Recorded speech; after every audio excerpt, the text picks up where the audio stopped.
Hello साथियों, स्वागत है आपका हमारे अपने YouTube channel Ajit art all classes पे। जैसा कि इससे पहले वाली क्लास में हमने आपसे अकबर के बारे में संपूर्ण जानकारी आपको दी थी। अकबर के बारे में कहाँ जन्म हुआ, कौन से चित्रकार उसके दरबार में थे, कितने हिंदू थे और कितने मुस्लिम थे,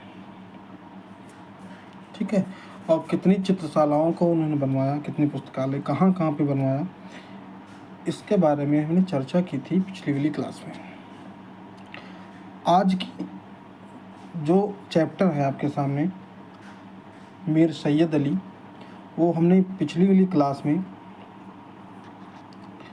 इसके बारे में चर्चा की थी, जिसमें हमने बताया था कि अकबर के दरबार में 9 रत्न भी थे, उनके भी नाम बताए थे, और अकबर के दरबार में 13 उच्च कोटि के हिंदू चित्रकार थे और 4 उच्च कोटि के मुस्लिम चित्रकार थे। तो हिंदुओं का जो नाम है वो हम बाद में आप लोगों को बताते हैं। पहले आप लोगों को हम मुस्लिम चित्रकार जो 4 थे, ठीक है, जिनकी संख्या कम है, उनको आप लोगों को पहले बता देते हैं। तो आज जो है मुस्लिम चित्रकार में मीर सैयद अली, जो हमने बताया था तबरेज़ का रहने वाला है, ठीक है, उसकी हमने चर्चा भी कल करी थी कि ये मुस्लिम चित्रकारों में आते हैं 4, ठीक। तो उसी के अकबर के कालीन जो चित्रकार थे, उसी चित्रकार का जो चौथे यानी कि मुस्लिम चित्रकार में जो 4 चित्रकार थे, उसी मुस्लिम चारों चित्रकार में से आज एक का नाम हम ले रहे हैं, मीर सैयद अली, जिसके बारे में हम चर्चा करेंगे, ठीक है, क्योंकि उच्च कोटि के 4 मुस्लिम चित्रकार थे। तो उसके बारे में हम आप लोगों को बताने जा रहे हैं। तो एक एक करके पॉइंट हम समझाते चलते हैं, आप लोग समझते चलिए या कहीं नोट कर लीजिए।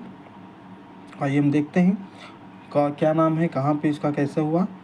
तो ऊपर लिखा हुआ है मीर सैयद अली, ठीक है, जो जुदाई नाम से जाना जाता था, ठीक है, यानी जुदाई नाम से कविताएं करता था, कहीं भी अपना कुछ भी होता था तो जुदाई लगा लेता था, इसलिए मीर सैयद अली को जुदाई यानी दूसरा नाम उसका जुदाई के नाम से प्रचलित हो गया था।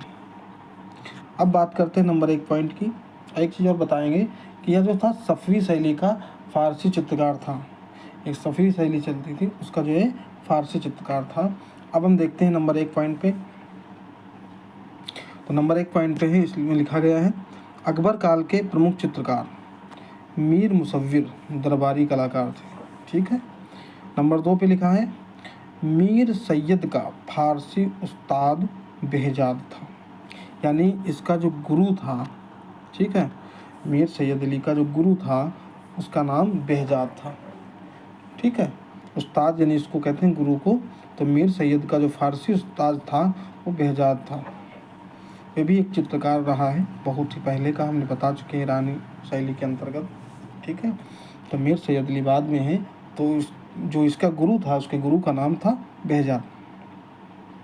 नंबर 3 पे हम देखते हैं, पॉइंट लिखा है मीर सैयद अली जुदाई उपनाम से कविता करते थे। जैसा कि अभी हमने चर्चा की थी कि मीर सैयद अली जो थे वो दूसरा नाम जो अपने आगे जुदाई लगाते थे, ठीक है, जुदाई उपनाम से जो है कविताएं करते थे।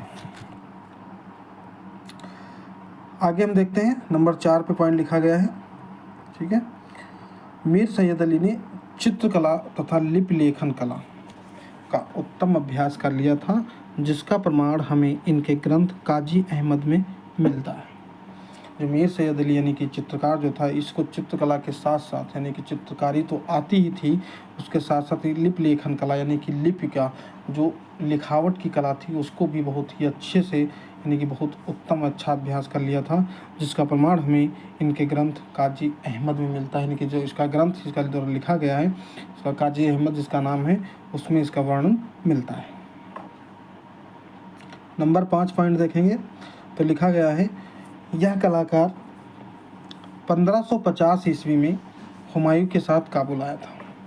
मीर सैयद अली है, ये 1550 में जो है हुमायूं के साथ काबुल आया था, मतलब लेकर के हुमायूं आए थे इसको 1550 ईस्वी में, क्योंकि 1556 में इसकी मृत्यु हो जाती है हुमायूं की, तो 1550 में ये हुमायूं को जो है काबुल से लेकर के आया था। तत्पश्चात क्या हुआ, 1555 ईस्वी में हुमायूं के साथ भारत आया था। मतलब ये हुमायूं के साथ ज़्यादातर रहा, हुमायूं इसको लेकर के आया काबुल, काबुल से फिर ये भारत 5 साल बाद ये भारत में लेकर के आ गया था। ठीक है, तो ये नंबर 5 पॉइंट हो गया। अगला हम देखते हैं नंबर 6 पॉइंट। तो नंबर 6 पॉइंट हम देखेंगे, इसमें लिखा गया है हमजानामा के 12 खंडों में से प्रथम 4 खंडों का जो प्रक्षेपण है वो मीर सैयद अली ने किया है। ठीक है, कहने का मतलब ये है कि हमजानामा के जो 12 खंड हैं, ठीक है, उसमें के प्रथम के जो 4 खंड हैं उसका जो प्रक्षेपण है यानी कि उसको जो अभ्यास जो किया है वो मीर सैयद अली ने ही किया है। ठीक है, ये याद रखिएगा कि हमजानामा की जो 12 खंडों में से प्रथम 4 खंड हैं, खंडों में से जो प्रक्षेपण जो है मीर सैयद अली ने किया है। नंबर 7 पॉइंट देखेंगे, इसमें लिखा गया है मीर सैयद अली ने दरबारी दृश्यों की अपेक्षा ग्राम्य नगरी दृश्यों तथा घुमक्कड़ी जीवन का चित्रण अधिक किया है। ये जो मीर सैयद अली चित्रकार था, ये दरबार में तो था ही, इसको लेकर के हुमायूं आया था, लेकिन इसने किया क्या कि दरबारी दृश्यों की अपेक्षा, मतलब उसकी अपेक्षा ग्रामीण चित्रण, ठीक है, और घुमक्कड़ी जीवन का जो है इसने चित्र ज़्यादा बनाए हैं, क्योंकि दरबारी जो दृश्य हैं कम और नगरी जो ग्राम्य नगर थे उसका चित्रण ज़्यादातर इसने किया है।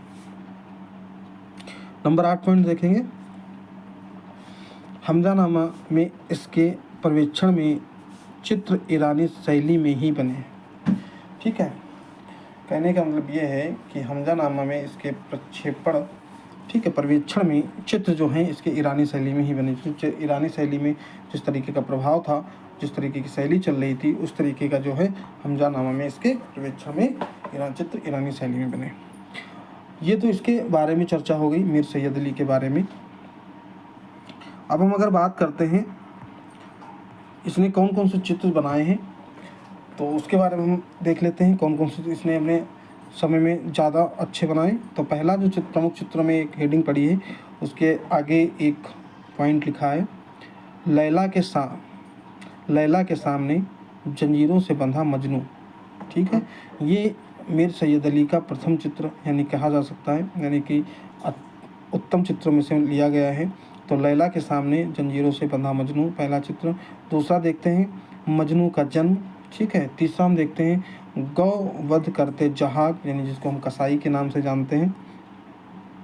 चौथा चित्र इसमें है बहराम और गडरिया। ठीक है, पांचवा चित्र है पिता मंसूर का व्यक्त चित्र। ठीक है, ये 5 चित्र जो हैं ये प्रमुख चित्रों में आते हैं मीर सैयद अली के द्वारा बनाए गए, जो कि ज़्यादा प्रचलित और ज़्यादातर इसी से पूछे जाते हैं इन 5 चित्रों में से। तो इनको आप लोग नोट करते रहिएगा या कहीं नोट कर लीजिए, याद रखिएगा कि इन 5 चित्रों में से कोई ना कोई चित्र पूछ लिया जाता है। नोट में इसका पॉइंट लिखा गया है, देख लेते हैं। यह नस्तालीक लिपि का अच्छा लिपिक था। ठीक है, यह नस्तालीक लिपि का अच्छा लिपिक था।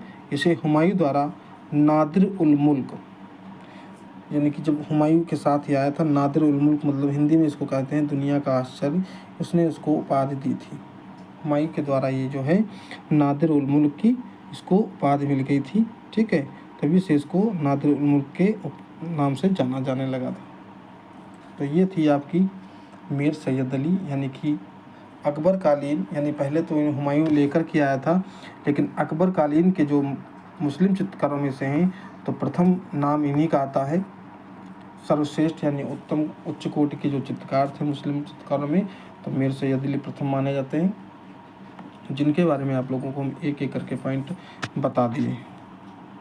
ठीक है, इसके आगे के जो चित्र हो गए, जैसे कि हमने कल चर्चा की थी, इससे पहले वाली क्लास में की थी कि 4 चित्रकार आपके हैं मुस्लिम चित्रकारों में। इसका हमने नाम फारूक बेग, अब्दुल समद सिराजी, मीर सैयद अली और मिस्किन, जिसके आपको प्रथम चित्रकार के बारे में हमने बता दिया है मीर सैयद अली। ठीक है। अब इसके बाद आपको हम बताएंगे अब्दुल समद सिराजी, उसके बाद मिस्किन, उसके बाद फारूक फेक। ठीक है। तो ये अकबर कालीन का जो प्रथम उच्च कोटि का मुस्लिम चित्रकार था उसके बारे में चर्चा हो गई। और किसी को कहीं कोई डाउट हो तो आप लोग कमेंट बॉक्स में कमेंट कर सकते हैं। ठीक है। और आप लोग वीडियो को लाइक करिए, कमेंट करिए, लोगों को शेयर ज़रूर करिए। ठीक है। लोगों को जुड़वाइए और कोशिश करिए ज़्यादा से ज़्यादा लोगों को वीडियो भेजिए। ठीक, इससे ज़्यादा से ज़्यादा लोग जुड़ें। और आने वाली जो क्लास होगी, ठीक है, वो नए चैप्टर के साथ मिलेंगे। तब तक के लिए सभी को हमारी तरफ से राधे राधे।